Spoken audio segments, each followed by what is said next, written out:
Hello guys, welcome back to the channel. Hope you all are doing absolutely fine. So today we'll be doing the topic logic and homeopathy. As we all know, this is a very important topic and it is asked for 20 markers in examinations and even for the 10 markers. So going through this topic will definitely help you a lot. Just read along with me and keep on revising and reading it. Watch this video 1 or 2 times so that this thing gets fixed in your mind, right? So we'll begin. All people are logicians in some manner or degree, but unfortunately many persons are bad ones and suffer harm in consequence. Javon. Organon of medicine is difficult to understand for a beginner. Mere superficial study does not reveal anything special to the reader because it is an analytical subject. Each and every word in the aphorisms teaches us something special to the reader. Beginner's mind is usually conditioned by the views of dominant medical school, like considering bacteria as the sole cause for the disease, etc. At this moment, Henneman's view may sound strange to the reader. The beginner has to start reading the Organon with an open and analytical mind. For homeopathic student, the preclinical and paraclinical subjects like anatomy, physiology and pathology, etc. are like science and the Organon is the art. This art teaches the student how to apply the science that he learnt and how to cure the patients in the rapid, gentle and permanent manner. Stuart Lowes in his book Genius of Homeopathy says, "Science teaches us to work, science is theory, art teaches us to do, art is practice." As Henneman stated, Organon is the art of healing. When any artist applies scientific techniques, his work gets the perfection. Henneman wrote Organon for the physicians of his time, but because of their dogmatisms, those physicians rejected homeopathy. A homeopathic student has to remember that successful application of law of similia is possible only by the synergetic approach of all the medical subjects. This is possible only by the intelligent application of logic. Remarkable cures achieved by the pioneers are because of their ability to apply logic in each and every prescription they made. A successful homeopath logically correlates the patient's suffering with his knowledge of materia medica, organon, and repertory. A good prescription, a good diagnosis, and a good examination depends only upon a correct application of the principles of logic. Every science we study today is based on inductive logic.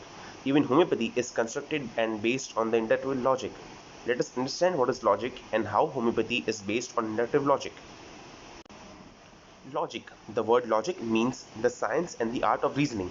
The Oxford Advanced Learners Dictionary defines logic as a way of thinking or explaining something whether right or wrong. So it is ability to reason correctly. It is a science of inference. It teaches how one judgment may be inferred from other judgments. To reason is to infer. Hence, it is usually called the science of reasoning. Says true. Logic and philosophy are not new subjects to the human mind. All people are philosophers and logicians. Only the degree and approach differs from one another. In medical history, Aristotle is considered as the first authority on logic. He wrote the first book on logic, Organon, which was written in Latin, but in olden days, logic was used only for the purpose of argumentations and disputations.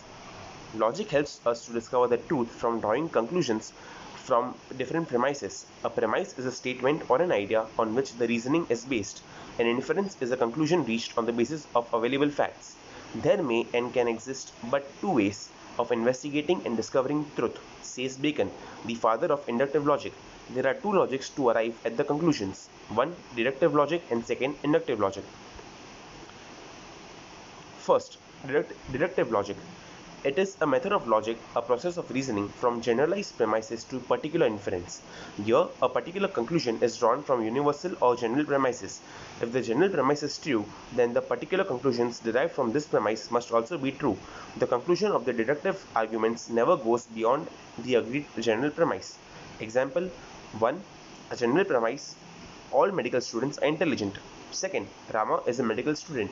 Here, the particular conclusion of deductive logic says that Rama is intelligent because he is a medical student, as the general premise says all the medical students are intelligent. Religion is also best example for deductive logic.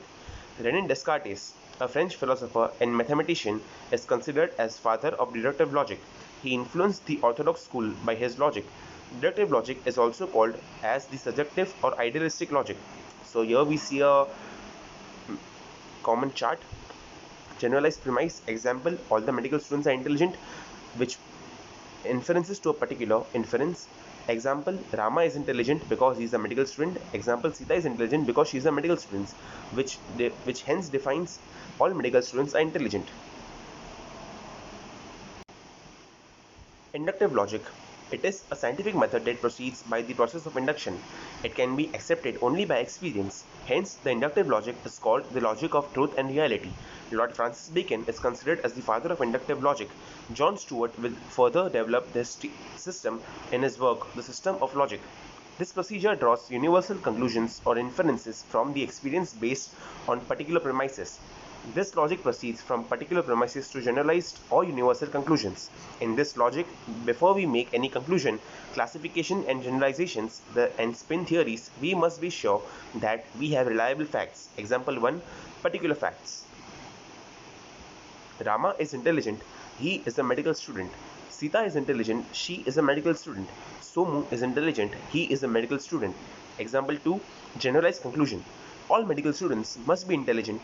In this logic, from the particular findings, we jumped to the general conclusion. Our senses feel whatever happening around us. By applying rationalistic reasoning, we can discover the laws based on truth and nature. We can explain the happenings around us in a better way by adopting the inductive logic. Like particular premise, Rama is intelligent, he is a medical student. Particular premise, Sita is intelligent, she is a medical student. General inference, all medical students are intelligent. Inductive logic supports the freedom to investigate, the freedom to study the nature, and freedom to draw conclusions individually to arrive at the conclusions. The inductive logic recommends 4 steps. Exact observation, correct interpretation, understanding the observed fact in relation to the other natural phenomena. Third, rational explanation. Fourth, scientific construction. From the above experience, arranging the observed facts in a systemic manner, explaining the same in relation to reality. Lord Francis Bacon. He is an English philosopher and statesman. He is considered as the father of inductive logic. He explained about inductive logic in his book Novum Organon, the second volume of Insoratio Magna. This was written in Latin. The meaning of the book is the new instrument of knowledge. Francis Bacon said, "The truth is the daughter of time, not of authority." He believed that logic is not for just arguments and disputations. It is not for personal opinions and speculation. Theories and laws must be constructed on the basis of facts. For constructing general rules, the most rigorous condition of gradual and successive generalizations must be adopted. Inductive logic. Inductive logic is also called as the scientific, objective, and realistic logic. Francis Bacon defined knowledge as not a coach for the curious spirit, nor a vantage ground for the haughty decision, neither a tower of strength for the proud mind, nor a terrace for wandering, nor a shop for profit and sale, but a storehouse for the glory of God and endowment of mankind. Inductive methodology was further developed by John Stuart Mill. He wrote a book on logic called System of Logic. Inductive logic became the instrument of the modern science. Inductive logic and homeopathy. They might be still more surprised on learning that homeopathy itself is founded upon the logical principles, and all its process may, and if they are to be correctly and efficiently, must be conducted under the principles and by the methods of good logic. Stuart Close. Homeopathy was founded and constructed on the principles of scientific or inductive logic. For homeopathy, as a method, is drawn logically according to the strict rules of inductive generalization from the data which have been derived from direct observations of facts and pure experimentation, says Stuart Close. The birth of homeopathy can be presented as the best example for this. Let us try to explain the birth of homeopathy based on the 4 steps of inductive logic. First, exact observation. Hahnemann was a keen observer. By his basic reasoning and observation, he declared that the orthodox medical system is a cruel and harmful method, and he renunciated his medical practice. To support his family, he took up the work of translation.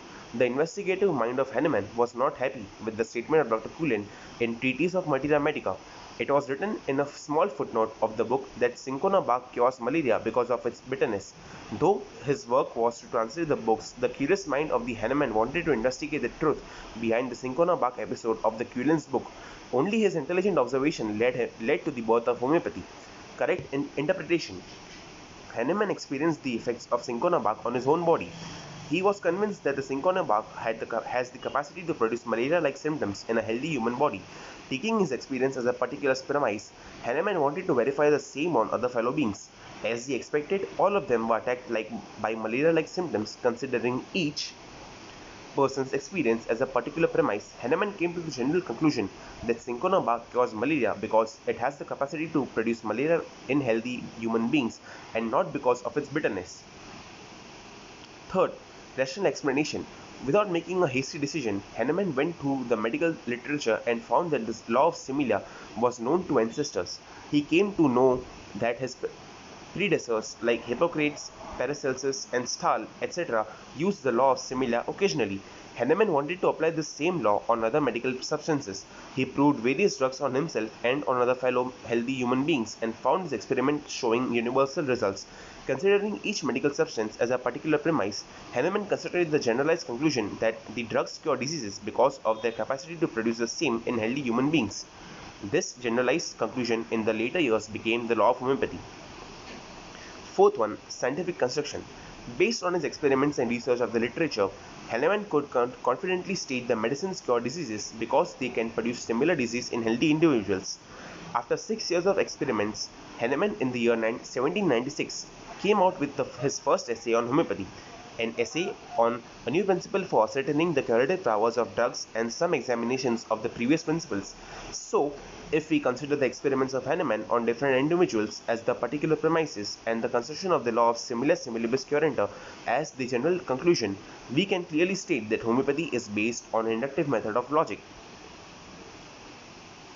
Application of logic in homeopathic practice. It is equally true that 99 homeopaths out of 100 might be surprised on learning that they had been using logic in every prescription they ever made. In our day-to-day practice, we homeopaths apply logic in various fields of medical practice. Let us consider a few of them, one after the other. First, characteristic symptoms. Characteristic symptoms are general symptoms or generalization inferred or deduced from particular symptoms by the logical process of generalizing, says Stuart Close. By generalizing, we mean of what different things have in common. After the case taking is over, all the particular symptoms are grouped logically and the common features of each particular symptom is grouped as a general. Facts that are true of a number of particular symptoms of the case considered as a group in the process of generalization. This requires the logical understanding of the patient's totality. Example, all the particular symptoms of pulsatilla aggravate in a warm room or ameliorated in open air. Aggravation in a warm room is a keynote, a characteristic symptom of characteristic or a general of pulsatilla.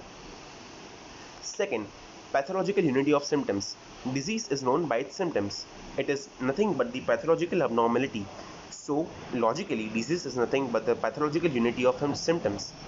The physician is collecting each single pathological symptom present in the patient, and with the help of inductive method, he is logically combining them into a general heading called diagnosis of the disease. Instead, we consider each single symptom separately. We can neither diagnose the disease nor can we find a homeopathic remedy. Example 1. A patient complains of cough, chest pain, evening rise of temperature, and weight loss, etc. By considering only one symptom, we cannot diagnose the condition because many diseases have some symptoms in common. If we consider the above symptoms as a collective whole, we can diagnose the condition as tuberculosis. Based on one single symptom, we cannot select a suitable homeopathic remedy to a patient because the drug picture in the homeopathic materia medica is not concentrated by a single symptom. Once the patient narrates all his symptoms, they have to be logically combined into a whole to which we select a remedy. In this manner, by our observation and collection of particular facts, we construct a conception of individual character which is based on inductive logic. Totality of symptoms. The totality of symptoms for the homeopath is not just numerical totality, but the totality is the collection of individual symptoms which are logically related to each other and stand forth as an individuality. This can be easily understood by anyone who is familiar with symptomatic forms. The basis for homeopathic prescription is the totality of symptoms as viewed and interpreted from the standpoint of the prescriber, says Stuart Close. Understanding the totality of patient is purely a logical interpretation. This is a logical process of isolating the diagnostically important common symptoms and artistically interpreting the characteristic uncommon symptoms in order to prescribe a remedy. Hence, a homeopath employs logic in isolating the totality and in prescribing a remedy. Fourth, individualization.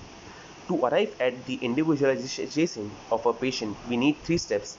The examination of the patient. It is done by giving less importance to the common symptoms. Each particular symptom is made complete by studying under three headings of location, sensation, and modality. The second step is the study of the case, comparing the patient's case with the drug picture of materia medica. Third step is finding out the one similar most drug can be selected with the help of repertorization. In every moment of the above mentioned steps, homeopath beautifully applies logic. Expertise in the field comes only by practice and with the individual interest of the prescriber.